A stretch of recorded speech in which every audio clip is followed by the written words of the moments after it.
Online betting cell ఫోన్తో మొదలై చావుతో ముగుస్తోంది.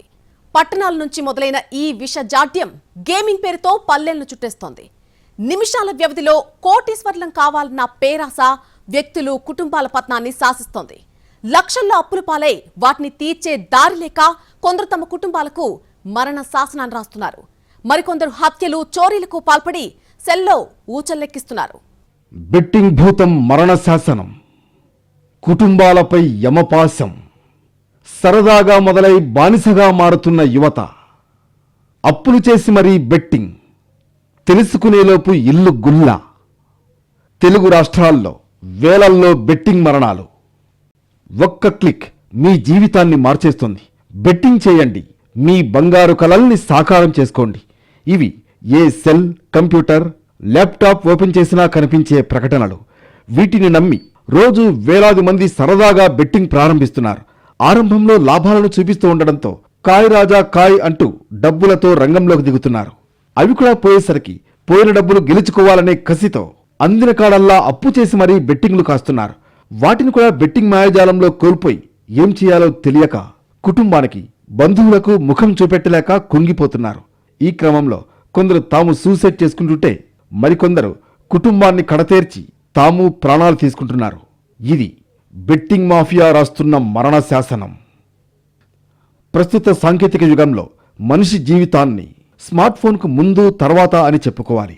ఒక్క క్లిక్తో సకల సేవలను సులభంగా పొందే వీలు కల్పించిన స్మార్ట్ ఫోన్ జీవితాన్ని సులభతరం చేసింది. అదే సమయంలో లెక్కలేనన్ని దుష్పరిణామాలకు కారణమవుతోంది. ఆ క్రమంలో చెప్పుకోవాల్సింది బెట్టింగ్కు అది కేంద్రంగా మారడం గురించే.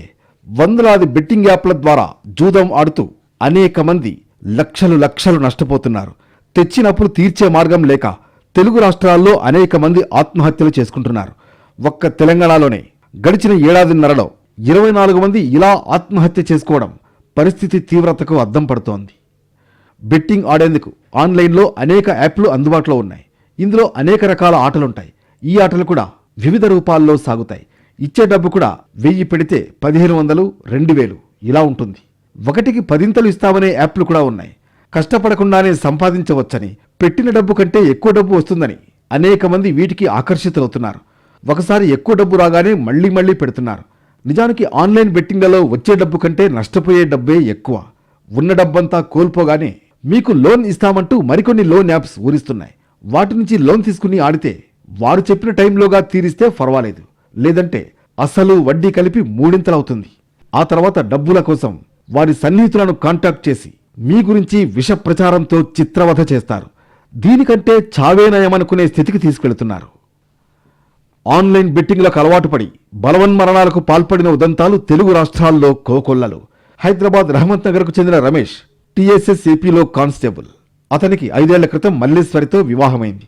వీరికి 2 పిల్లలున్నారు. బెట్టింగ్ యాప్కు బానిసైన రమేష్ కారణంగా కుటుంబంలో ఆర్థిక సమస్యలు ఏర్పడ్డాయి. ఆర్థిక సమస్యల కారణంగా బ్యాంక్ ఆఫ్ బరోడా నుంచి 3 లక్షల రూపాయల రుణం తీసుకున్నాడు. శుక్రవారం రుణ మొత్తాన్ని ప్రాసెస్ చేయడానికి వెళుతున్నానని చెప్పి వెళ్లి తిరిగి ఇంటికి రాలేదు. బ్యాంకు నుంచి పొందిన రుణం డబ్బు కూడా బెట్టింగులకు పెట్టి పోగొట్టుకుని ఉండొచ్చని కుటుంబీకులు అనుమానిస్తున్నారు. భర్త తన ఫోన్ కాల్స్ను రిసీవ్ చేసుకోవడం లేదని అతని జాడ తెలియక ఆందోళన చెందిన భార్య మల్లేశ్వరి పోలీసులకు ఫిర్యాదు చేసింది.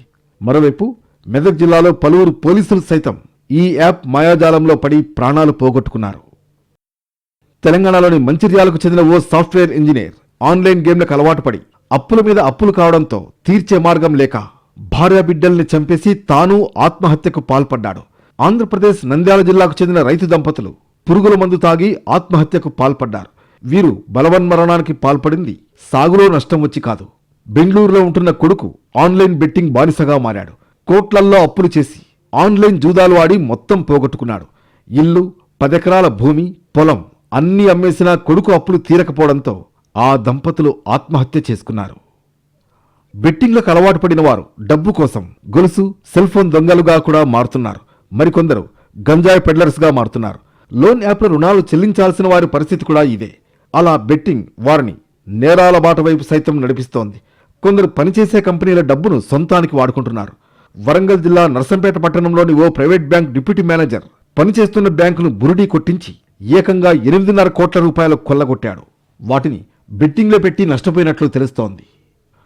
చేతికొచ్చిన కొడుకు దూరమై కన్న తల్లి ఇంటికి ఆధారమైన యజమాని మరణంతో భార్య పిల్లలు ఆన్లైన్ బెట్టింగ్కు బానిసై అప్పుల వల్ల కుటుంబాన్ని కడతీర్చి తాను ఆత్మహత్య చేసుకున్న ఇంటి యజమాని, అప్పుల పాలై గడ్డి మందు తాగి ఆత్మహత్య చేసుకున్న కుమారుడు, ఇలా ఒకటి కాదు రెండు కాదు, బెట్టింగ్లు బలి తీసుకున్న ప్రాణాలు కోకొల్లలు. అయితే వెలుగులోకి వస్తున్నవి కొన్ని మాత్రమే, బయటికి రానివి మరెన్నో ఉన్నాయి. ఆన్లైన్ బెట్టింగ్ యాప్ల మరణాలు ఆగడం లేదు. బెట్టింగ్ యాప్లపై నిషేధం ఉన్నా ఫోన్లో రోజుకో 4 కొత్త బెట్టింగ్ యాప్స్ పుట్టుకురావడంతో యువకులతో పాటు ఉద్యోగులు వాటి బారిన పడుతున్నారు. అదే పనిగా బెట్టింగ్ పెడుతూ ఆన్లైన్ గేమ్స్ ఆడుతూ ఉన్నదంతా పోగొట్టుకుని అప్పుల ఊబిలో కూరుకుపోతున్నారు. ఆస్తులు తాకట్టు పెట్టి లోన్ యాప్లలో అధిక వడ్డీకి అప్పులు తీసుకుంటున్నారు. అప్పులు లోన్లు ఇచ్చినోళ్ల వేధింపులు భరించలేక చివరికి ఆత్మహత్యలు చేసుకుని కుటుంబాల్లో విషాదం నింపుతున్నారు. సోషల్ మీడియాలో వైరల్ అవుతూ ఒక క్లిక్తో భారీగా డబ్బు గెలుస్తామని చెప్పే బెట్టింగ్ యాప్లు ఇప్పుడు వేలాది కుటుంబాల జీవితాలను చిదిమేస్తున్నాయి. క్రీడలు, గేమింగ్ లేదా ఫ్యాంటసీ స్పోర్ట్స్ అనే పేరుతో వచ్చిన ఈ యాప్లు వాస్తవానికి జూదానికి సమానమని నిపుణులు చెబుతున్నారు. ముఖ్యంగా తెలంగాణలో ఈ వ్యసనం ఎంత తీవ్రంగా ఉందో తాజా గణాంకాలు స్పష్టం చేస్తున్నాయి. గత కొన్నేళ్లలో 1023 మందికి పైగా యువకులు, మధ్య వయస్కులు అప్పుల బాధలు తట్టుకోలేక ఆత్మహత్యలు చేసుకున్నారు. ఈ నేపథ్యంలో సుప్రీంకోర్టులో ఒక ప్రజా ప్రయోజన వ్యాజ్యం దాఖలైంది. దానిలో ఈ యాప్లు చట్టవిరుద్ధం, వెంటనే నిషేధించాలని పిటిషనర్లు వాదించారు. పిటిషన్ చదివిన సుప్రీంకోర్టు ఈ విషయాన్ని చాలా సీరియస్గా తీసుకుంది. కేవలం ప్రభుత్వం మాత్రమే కాదు, Google India, Apple India, Dream eleven, MPL వంటి టెక్ కంపెనీలకు కూడా నోటీసులు పంపింది. భారతదేశంలో జూదం చట్టం చాలా పాతదని చెప్పుకోవచ్చు. ఇది 1867 కాలం నాటి పబ్లిక్ గ్యాంబ్లింగ్ యాక్ట్. అది అప్పటి కాలానికి సరిపోయేది. అయితే నేటి డిజిటల్ యాప్లకు ఎలాంటి స్పష్టత ఇవ్వలేదు. ఫలితంగా ఈ ఖాళీని అనేక ఆఫ్షోర్ కంపెనీలు వాడుకుంటున్నాయి. ఆన్లైన్లో డబ్బు పెట్టి గెలుస్తామా లేదా ఓడిపోతామా అన్నది అర్థం కాని పరిస్థితి నెలకొంది. నియమాల ప్రకారం నైపుణ్యం ఉన్న ఆటలు దేశంలో చట్టబద్ధం. ఉదాహరణకు రమ్మీ, ఫ్యాంటసీ క్రికెట్ వంటి గేమ్స్ కోర్టులు నైపుణ్యం ఆధారంగా వర్గీకరించాయి. అయితే ఇవి నిజంగా నైపుణ్యమైన ఆటలా లేక డబ్బు పోగొట్టించే జూదాలా అనే సందేహానికి ఇంకా పరిష్కారం దొరకడం లేదు. సినీ నటులు, క్రికెటర్లు, ఇన్ఫ్లుయెన్సర్లు ఈ యాప్ల ప్రకటనలు చేస్తూ తప్పుదారి పట్టిస్తున్నారనే వార్తల మధ్య వారిపై చర్యలు తీసుకోవడం చకచకా జరిగిపోతోంది. మరోవైపు ఈ మత్తులో పడి ఒక్క తెలంగాణలో 1023 మంది ఆత్మహత్యలు చేసుకోవడం కలవరపాటుకు గురి చేస్తోంది. పలానా యాప్లో ఆడా కాసులు వర్షం కురిసింది అంటాడు ఒక నటుడు. మేమింత గెలుచుకున్నాం, కావాలంటే నువ్వు ఇందులో ఆడి ఇంతకు రెట్టింపు గెలుచుకోవచ్చు అంటుంది మరొక సెలబ్రిటీ. ఇందులో చేరితే చాలు కోటీశ్వర్లైపోతారు అంటాడు ఒక ఇన్ఫ్లుయెన్సర్. వీరి మాటలు నమ్మి యాప్ ఇన్స్టాల్ చేసుకుని ఆడి జేబులు గుల్ల చేసుకుని తీవ్రంగా నష్టపోతోంది యువత. ఆపై అప్పులు తీర్చలేక బలవన్ మరణాలకు పాల్పడుతున్నారు. బెట్టింగ్ రోజురోజుకి విస్తరిస్తోంది. పట్టణాల నుంచి పల్లెల వరకు ఇది పాకింది. యువత, విద్యార్థులు ఈ ఉచ్చులో చిక్కుకుని విలవిలలాడుతున్నారు. పలు కుటుంబాలు ఆర్థికంగా చితికిపోతున్నాయి. సాలెగూడులా అల్లుకున్న ఈ నెట్వర్క్ను ఛేదించడం పోలీసులకు కష్టసాధ్యంగా మారింది. రహస్యంగా యాప్ల ద్వారా పోలీసుల నిఘాకు దొరకకుండా జోరుగా సాగుతోంది. రిజిస్ట్రేషన్ రుసుము చెల్లిస్తే యాప్ ఐడి, పాస్వర్డ్ ఇస్తారు. దీన్ని డౌన్లోడ్ చేసుకుని పందాలు కాస్తున్నారు. పలు బెట్టింగ్ యాప్లను ప్రభుత్వం నిషేధించినా వీటిని నిర్వాహకులే రూపొందించి రహస్యంగా లింకుల ద్వారా పంపిస్తున్నారు. సెలబ్రిటీ యాడ్ చూసో, సోషల్ మీడియా ప్రకటనలు చూసో, ఫ్రెండ్ ఆడుతుంటే చూసో ఓ బెట్టింగ్ యాప్ ఇన్స్టాల్ చేసుకుంటారు. యాప్ ఇన్స్టాల్ చేసుకోగానే ప్రమోషనల్ ఆఫర్ కింద ఉచితంగా ఓ 1000-2000 యాడ్ అవుతాయి. ఆ డబ్బుతో యాప్లో ఉన్న రకరకాల గేమ్స్ ఆడుకోమంటారు. స్పిన్ వీల్, రమ్మీ, తీన్ పత్తి, క్యాసినో ఇలా రకరకాల గేమ్స్ ఉంటాయి. 50 రూపాయల నుంచి మొదలు ఎంతైనా పెట్టి గేమ్ ఆడొచ్చు. ఎలాగో ఫ్రీగా వచ్చిన డబ్బులే కదా అని యాప్లో ఉన్న ప్రతి గేమ్పై 50-100 బెట్టింగ్ పెట్టి ఆడడం మొదలు పెడతారు. 100 పెట్టి ఆడితే 500 వస్తాయి. అప్పటికే ఫ్రీగా వచ్చిన 2000కు ఈ 500 తోడై 2500 రూపాయలు ఫ్రీగా వచ్చినవే కదా. మరో గేమ్పై ఏకంగా 500 రూపాయలు పెట్టి ఆడతారు. అప్పుడు ఏకంగా 1000 వస్తాయి. అకౌంట్ బ్యాలెన్స్ పెరిగిపోతూ ఉంటుంది. మన ఆశ కూడా రెట్టింపు అవుతూ ఉంటుంది. మనలో జోష్ పెరుగుతుంది. నా హ్యాండే గోల్డెన్ హ్యాండ్, ఏ గేమ్ అయినా ఇట్టే గెలిచేస్తా అనే కాన్ఫిడెన్స్ పెరుగుతుంది. అప్పటిదాకా 100, 200, 500 ఆడిన మనం ఏకంగా 1000 రూపాయలు పెట్టి ఆడతాం. అప్పుడు 1000కి 1000 పోతాయి. కొంచెం అలర్ట్ అయ్యి నెక్స్ట్ గేమ్ 500లతో ఆడతాం. అప్పుడు కూడా పోతాయి. మళ్ళీ 1000 రూపాయలు పెట్టి ఆడతాం. అవి పోతాయి. మెల్లమెల్లగా అకౌంట్ ఖాళీ అవుతుంది. అప్పటికే గేమ్స్కు అలవాటు పడి ఉంటాం. యాప్ అకౌంట్లో డబ్బులు ఉండవు. దీంతో మన బ్యాంక్ అకౌంట్ నుంచి యాప్ అకౌంట్లో డబ్బులు డిపాజిట్ చేస్తాం. మళ్ళీ గేమ్స్ ఆడడం మొదలు పెడతాం. ఇలా మెల్లమెల్లగా మనకు తెలియకుండానే బెట్టింగ్ యాప్స్కు అడిక్ట్ అయిపోతాం. యాప్లో కూడా డబ్బులు వస్తూ పోతూ గేమ్స్కు బానిసలను చేస్తుంది. 50-100 రూపాయలతో ఆడడం మొదలుపెట్టి ఏకంగా 10,000 20,000 పెట్టి ఒక్కో గేమ్ ఆడే పరిస్థితికి వచ్చేస్తాం. యాప్ అకౌంట్ నిల్లవడమే కాదు, మన బ్యాంక్ అకౌంట్ కూడా నిల్లవుతుంది. అప్పులు చేయడం మొదలెడతాం. అప్పుల కుప్పలు పేరుకుపోయి అప్పుల బాధలు భరించలేక ఆత్మహత్య చేసుకునే పరిస్థితికి తీసుకొస్తాయి ఈ బెట్టింగ్ యాప్స్. ఎక్కడ ఎలా మొదలైనా చివరకు ఆత్మహత్యతోనే ఆగుతుంది. బయట తీన్పత్తిలో తోపు ఆటగాడు యాప్లో మాత్రం చతికిల పడుతూ ఉంటాడు. రమ్మీలో తానే రారాజు అనుకున్న వ్యక్తి యాప్లో రమ్మీ ఆడితే మాత్రం 100 కూడా గెలవలేడు. తాను బెట్టింగ్ వేస్తే బంగారమే అనుకున్న వ్యక్తి యాప్లో ఏ గేమ్ ఆడినా కలిసి రాదు. ఆన్లైన్ యాప్లో ఆడుతున్న గేమ్స్ ఏవి కొత్తవి కావు, అన్నీ బయట ఆడేవే. బయట నలుగురితో కలిసి ఫిజికల్గా ఆడతాం. ఆన్లైన్లో తెలియని వ్యక్తులతో ఇంటర్నెట్ ద్వారా ఆడతాం. గేమ్ అదే, రూల్స్ అవే. అయితే బయట తీన్పత్తి ఆడితే ఆల్మోస్ట్ ప్రతి గేమ్ విన్ అయ్యే వ్యక్తి ఆన్లైన్లో 10లో 1 గెలుస్తూ ఉంటాడు. ఫ్రెండ్స్తో రమ్మీ ఆడితే తిరుగులేని వ్యక్తి ఆన్లైన్ రమ్మీలో మాత్రం ఒక్క ఆట గెలవలేకపోతూ ఉంటాడు. ఎందుకలా అంటే అదే ఆట. బెట్టింగ్ యాప్స్లో రిజిస్టర్ అవ్వగానే ఫ్రీ బోనస్ లభించడమే పెద్ద డ్రామా. అసలు ఆట ఇక్కడి నుంచే మొదలవుతుంది. మొదట కొన్ని గేమ్స్ తేలిగ్గా గెలిచేలా చేస్తారు. ఓస్ ఇంతేనా అనుకుంటాం. రాను రాను వరుస ఓటములు. వెనక్కి తిరిగి చూసుకుంటే జేబు చిల్లు, అకౌంట్ గుల్లై ఉంటుంది. ముఖ్యంగా ఆన్లైన్ గేమింగ్ యాప్లు అల్గారిథం ఆధారంగా రన్ అవుతూ ఉంటాయి. ఆటగాళ్లను మోసం చేయడానికే అల్గారిథం క్రియేట్ చేస్తారు. మొదట చిన్న మొత్తం గెలిపిస్తారు. ఆపై నెమ్మదిగా లావాదేవీలు మార్చి ఆటను తమకు అనుకూలంగా మారుస్తారు. ఉదాహరణకు రమ్మీ ఆడుతుంటే గేమ్ చివరిదాకా వస్తుంది. ఓ జోకర్ పడినా, కావాల్సిన ఒక్క కార్డు పడినా మనదే విజయం. కానీ జోకర్ పడదు, కావాల్సిన కార్డు పడదు. తీరా ఓడిపోయాక ఒక్క కార్డు పడుంటే నా ఆట అయిపోయేది అనుకుంటాం. మనకు కావాల్సిన కార్డు పడకుండా చేయడమే ఆ అల్గారిథం పని. 1-2 సార్లు మీకు కావాల్సిన కార్డే పడేలా చేసి మిమ్మల్ని గెలిపించి డబ్బులు వచ్చేలా చేస్తుంది అల్గారిథం. గేమ్కు అలవాటు పడ్డాక అల్గారిథం అసలు పని మొదలు పెడుతుంది. అకౌంట్లో డిపాజిట్ చేసిన డబ్బంతా ఖాళీ అయ్యే వరకు ఆడిస్తుంది. చివరకు బ్యాంక్ ఖాతాలను కొల్లగొడుతుంది. ఎక్కువ డబ్బులు డిపాజిట్ చేయించేలా కొత్త ఆఫర్లతో ఆశ పెడతారు. ఎందుకంటే ఈ బెట్టింగ్ యాప్స్కి అధికారిక అడ్డా అంటూ ఏదీ ఉండదు. రిజిస్టర్ అయ్యాక కొన్ని యాప్లు అనుకోకుండా షట్ డౌన్ అయిపోతాయి. మరో కొత్త పేరుతో మళ్లీ పుట్టుకొస్తాయి. కొన్ని యాప్స్ కేవలం వ్యక్తిగత సమాచారాన్ని సేకరించేందుకే ఉంటాయి. వ్యక్తిగత వివరాలతో లాగిన్ అయ్యాక అవి పనిచేయవు. పేమెంట్స్ విషయంలోనూ మోసమే. మీరు పెద్ద మొత్తంలో గెలుచుకుంటే క్రెడిట్ అయ్యేందుకు టెక్నికల్ సమస్యలు సృష్టిస్తారు. అదే మీరు పోగొట్టుకుంటే క్షణాల్లో అకౌంట్ ఖాళీ అయిపోతుంది. అంతేకాదు, ఎక్కడా కూడా కామెంట్స్, ఫీడ్బ్యాక్ లాంటివి కనిపించవు. కస్టమర్ కేర్ నెంబరు కనిపించదు. ఉన్నా వాటిలో ఎక్కువ శాతం ఫేక్ నెంబర్లే ఉంటాయి. సహజంగా బెట్టింగ్లు తొలుత సరదాగా మొదలై చివరికవి వ్యసనంగా మారుతున్నాయి. బెట్టింగ్ భూతం బారిన పడి ఎంతోమంది బలైపోతున్నారు. ఆ ఉచ్చులోంచి బయటపడలేక ఏదో ఒకరోజు గెలుస్తామని సమాధానం చెప్పుకుంటూ అప్పుల ఊబిలో కూరుకుపోతున్నారు. చివరకు ఆ అప్పులు తీర్చలేక బలవంతంగా ప్రాణాలు తీసుకుంటున్నారు. బెట్టింగ్ యాప్స్తో అప్పుల పాలై కుటుంబాలు రోడ్డు మీదకు వస్తుండగా కొందరు అప్పులు తీర్చే మార్గాలు తెలియక బలవన్మరణాలకు పాల్పడుతున్నారు.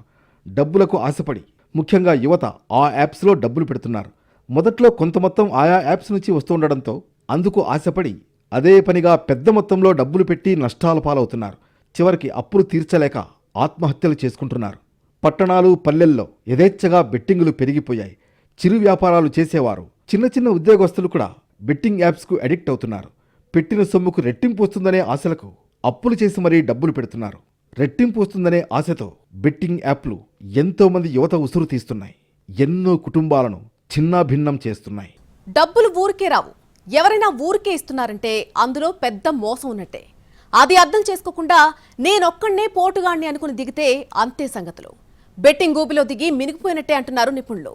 వీలైతే ఎక్కువగా ఫోన్ వాడడం తగ్గిస్తే ఈ దరిద్రం తగ్గుతుందని చెబుతున్నారు. బెట్టింగ్ జీవితాలను నాశనం చేస్తోంది. ఎంతోమంది ఈ ఊబిలోకి దిగి లక్షలాది రూపాయలు నష్టపోతున్నారు.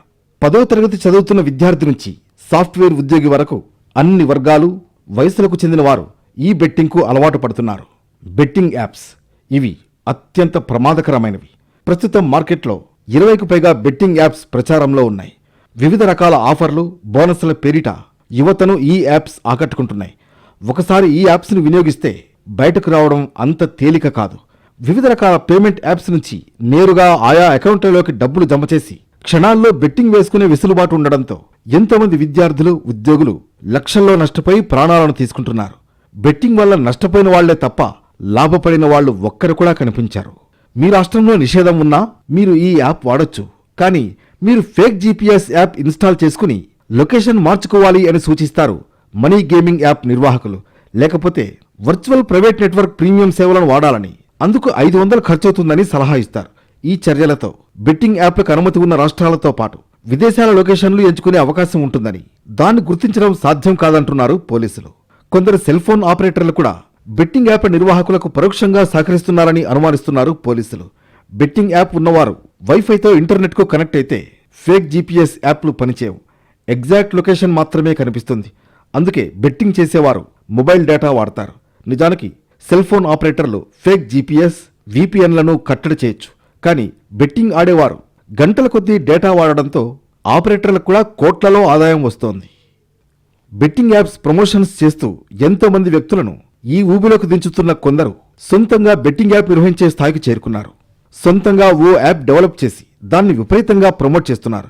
ప్రస్తుతం బెట్టింగ్ యాప్ ప్రమోటర్స్ పై తెలంగాణ పోలీసులు ఉక్కుపాదం మోపుతామని ప్రకటించినప్పటికీ కొందరు వ్యక్తులు టెలిగ్రామ్, వాట్సాప్ గ్రూప్లలో బెట్టింగ్ యాప్స్ ప్రమోషన్ను ఆపడం లేదు. ముఖ్యంగా తెలుగు రాష్ట్రాల్లో బెట్టింగ్ యాప్ ప్రమోషన్కు సంబంధించి ప్రత్యేక గ్రూపులున్నాయి. 100 రూపాయలు ఇన్వెస్ట్ చేస్తే చాలు, నిమిషాల వ్యవధిలో వేల రూపాయలు మన అకౌంట్లో చూపెడతారు. కూర్చున్న దగ్గరనే, అది గంటల్లోనే లక్షాధికారి కావచ్చని, కోటీశ్వరులు అయిపోవచ్చని మనకు ఎక్కడా లేని ఆశలు చూపెట్టి ఉచ్చులోకి దింపుతారు. బానిసలుగా మార్చేసుకుంటారు. జేబులు ఖాళీ చేసి, ఇల్లు గుల్ల చేసి, చివరకు మన బతుకులను రోడ్డు మీదకి ఈడుస్తారు. ఇది బెట్టింగ్ యాప్స్ దందా. ఇప్పుడు ఏ గల్లీలో చూసినా, ఏ అడ్డాలో చూసినా యువత వీడి చుట్టే తిరుగుతున్నారు. సెల్ ఫోన్లో యాప్స్ డౌన్లోడ్ చేసుకుని బెట్టింగ్ కాయడం, గేమ్స్ ఆడడం పైనే గంటలకు గంటలు టైం వెచ్చిస్తున్నారు. చివరికి నిండా మునిగి ప్రాణాలు పోగొట్టుకుంటున్నారు. బెట్టింగ్ యాప్స్ వల్ల అప్పుల పాలై ఇప్పటికే 1000 మంది బలైపోయారు. ఇందులో యువతతో పాటు చిరు వ్యాపారులు, చిన్నా చితకా ఉద్యోగులు కూడా ఉన్నారు. ఆన్లైన్ బెట్టింగ్ కంపెనీలది ప్రపంచమంతా పాకేసిన ఒక మాఫియా. మొదట అన్ని ఆన్లైన్ కంపెనీల్లాగే ఒక డొమైన్ను కొంటారు. వెబ్సైట్ను, యాప్ను డెవలప్ చేయించడానికి బాగానే పెట్టుబడి పెడతారు. జైపూర్, ఢిల్లీ, నోయిడా నుంచే కాదు, అవసరమైతే విదేశాల్లోని మంచి డెవలపర్స్ను పట్టుకుని గేమ్ డిజైనింగ్ నుంచి పేమెంట్ గేట్వే దాకా అన్ని వసతుల్ని యాప్లో చక్కగా తయారు చేస్తారు. ఆ తర్వాత మార్కెటింగ్ వ్యవస్థతో జనాల్లోకి తీసుకువెళ్తారు. అందుకు సోషల్ మీడియా ఇన్ఫ్లుయెన్సర్లకు అడిగిన దానికంటే ఎక్కువే చెల్లించి యాప్స్ను ప్రమోట్ చేస్తారు. అలాగే యూజర్లతో టచ్లో ఉండేందుకు 24 గంటలు పనిచేసే కాల్ సెంటర్లు కూడా నడుపుతున్నారు. అత్యంత గోప్యంగా సాగే బెట్టింగ్ యాప్స్ భాగోతం చీకటి సామ్రాజ్యంలా ఉంటుంది. బెట్టింగ్ యాప్ వెనకాల ఒక పెద్ద ముఠా ఉంటుంది. భారతదేశంలో బెట్టింగ్ యాప్స్పై నిషేధం ఉన్నా యథేచ్ఛగా సాగుతూ ఉండడానికి ఇదే కారణం. నేరుగా బ్యాంక్ అకౌంట్ల ద్వారానే ఈ బెట్టింగ్ దందా నడుస్తోంది. ఇందుకోసం ముందుగా ఊరు పేరు తెలియని కొందరు వ్యక్తుల పేర్ల మీద సిమ్ కార్డులు, బ్యాంక్ అకౌంట్స్ ఓపెన్ చేస్తారు. బెట్టింగ్ యాప్స్ కోసం ఇవే అకౌంట్లను ఉపయోగించుకుంటారు. వీటితో యూపీఐ అకౌంట్లను క్రియేట్ చేస్తారు. అలాగే కొంతమంది డెవలపర్ల సహాయంతో ఆకర్షణీయమైన పేర్లతో యాప్స్ను తయారు చేస్తారు. ఈ యాప్స్ను ఎవరు నిర్వహిస్తున్నారన్న విషయం తెలియకుండా ఉండేందుకు ఇలా వందలాది బ్యాంక్ అకౌంట్లను ఉపయోగిస్తూ ఉంటారు. ఒకప్పుడు ఈ బెట్టింగ్ యాప్స్ను ప్రమోట్ చేసేందుకు పైరసీ మూవీలు ఉండే వెబ్సైట్లను ఉపయోగించేవారు. కానీ క్రమంగా సోషల్ మీడియాను దీనికి అడ్డాగా మార్చుకున్నారు. రిజిస్టర్ చేసుకుంటే బోనస్ పాయింట్స్ వస్తాయంటూ ప్రజలను అట్రాక్ట్ చేస్తారు. బెట్టింగ్ యాప్స్ను ప్రజలకు మరింత చేరువ చేసేందుకు సోషల్ మీడియా ఇన్ఫ్లుయెన్సర్ను రంగంలోకి దింపారు. లక్షల్లో ఫాలోవర్లను ఉన్నవారిని సెలెక్ట్ చేసుకుని వారితో బెట్టింగ్ యాప్స్ను ప్రమోట్ చేస్తారు. ఇలా ప్రమోట్ చేసినందుకు వారికి లక్షల్లో డబ్బులు ఇస్తున్నారు. అయితే బెట్టింగ్ యాప్స్ నిర్వాహకులు నేరుగా ఇన్ఫ్లుయెన్సర్ను కాంటాక్ట్ అవ్వరు. ఇందుకోసం మార్కెటింగ్ ఏజెన్సీలను ఎంచుకుంటారు. మార్కెటింగ్ ఏజెన్సీలు సోషల్ మీడియా ఇన్ఫ్లుయెన్సర్లకు యాప్స్ ప్రమోషన్ గురించి వివరించి రెమ్యూనరేషన్ అందిస్తారు. బెట్టింగ్ యాప్స్కు కేవలం యువత మాత్రమే కాకుండా పెద్దలు కూడా అట్రాక్ట్ అవుతున్నారు. దీనికి ప్రధాన కారణం ఈజీ మనీ, క్షణాల్లో డబ్బులు రెట్టింపు కావడం. బెట్టింగ్ యాప్స్ నిర్వాహకులు యూజర్ ఇంటర్ఫేస్ను చాలా ఫ్రెండ్లీగా తయారు చేయడమే దీనికి కారణాలుగా చెప్పొచ్చు. ప్లేస్టోర్లో ఒక సింగిల్ క్లిక్ దూరంలో యాప్స్ అందుబాటులో ఉండడంతో చాలామంది సరదాగా మొదలుపెట్టి వాటికి అడిక్ట్ అవుతున్నారు. మన దగ్గరున్న డబ్బులతో బెట్టింగ్ చేస్తాం, ఒకవేళ అవిపోతే ఆపేస్తాం అంతేగా అనే సందేహం వస్తుండొచ్చు. అయితే ఒక్కసారి జూదంలోకి దిగితే దాని నుంచి బయటకు రావడం అంత సులభమైన విషయం కాదు. 100 రూపాయలు కోల్పోతే 1000 రూపాయలు సంపాదిస్తా అన్న కసి పెరుగుతుంది. దీంతో అప్పులు చేయడం మొదలు పెడతారు. ఇందుకోసం లోన్ యాప్స్ను ఆశ్రయిస్తున్నారు. ఎలాంటి డాక్యుమెంటేషన్ లేకుండా క్షణాల్లో అప్పులిచ్చే లోన్ యాప్స్ కూడా అందుబాటులో ఉన్నాయి. అయితే వీటిలో వడ్డీలు ఓ రేంజ్లో ఉంటాయి. తీసుకున్న అప్పు చెల్లించడంలో ఏమాత్రం విఫలమైనా వడ్డీతో కలిపి తీసుకున్న అప్పు 3 రెట్లు అవుతుంది. అప్పు చేసిన డబ్బులు కూడా బెట్టింగ్ యాప్స్లో పోతాయి. ఇక అసలు కథ ఇప్పుడు స్టార్ట్ అవుతుంది. బెట్టింగ్ యాప్స్ బారిన పడకుండా ఉండాలంటే ఒక విషయాన్ని ఖచ్చితంగా గుర్తుంచుకోవాలి. కష్టం చేయకుండా డబ్బు వస్తుందంటే అది ఖచ్చితంగా చట్టవిరుద్ధమని తెలుసుకోవాలి. బెట్టింగ్ యాప్స్ను మీకు తెలియని వ్యక్తి ఎక్కడి నుంచో రన్ చేస్తూ ఉంటాడు. అలాంటి వారిని గుడ్డిగా విశ్వసించడం మరో తప్పు. అందుకే ఇలాంటి వాటికి వీలైనంత దూరంగా ఉండడమే మంచిది. మీకు నిజంగా డబ్బు కావాలంటే మీ కష్టాన్నే నమ్ముకోవాలి. మీకు వచ్చిన పనిని, మీకు తెలిసిన టెక్నాలజీ ఆధారంగా డబ్బులు సంపాదించే అవకాశం ఉంటుందని గుర్తుంచుకోండి. ఇక మరికొందరు సరదాగా బెట్టింగ్ యాప్స్లో ఆడడం మొదలుపెట్టి లక్షలు కోల్పోయిన వారు కూడా ఉన్నారు. అందుకే కాలక్షేపం కాకపోతే పుస్తకాలు చదవడం, ట్రావెల్ చేయడం లాంటివి చేయాలి, కానీ ఎట్టి పరిస్థితుల్లో బెట్టింగ్ యాప్స్ జోలికి వెళ్ళకూడదు. బెట్టింగ్ యాప్లో ఈరోజు మీకు 100 రూపాయలు వచ్చాయంటే రేపు 500 రూపాయలు పోవడం ఖాయమనే ఒక సింపుల్ లాజిక్ తెలిస్తే అసలు జీవితంలో వాటిని టచ్ చేయరు.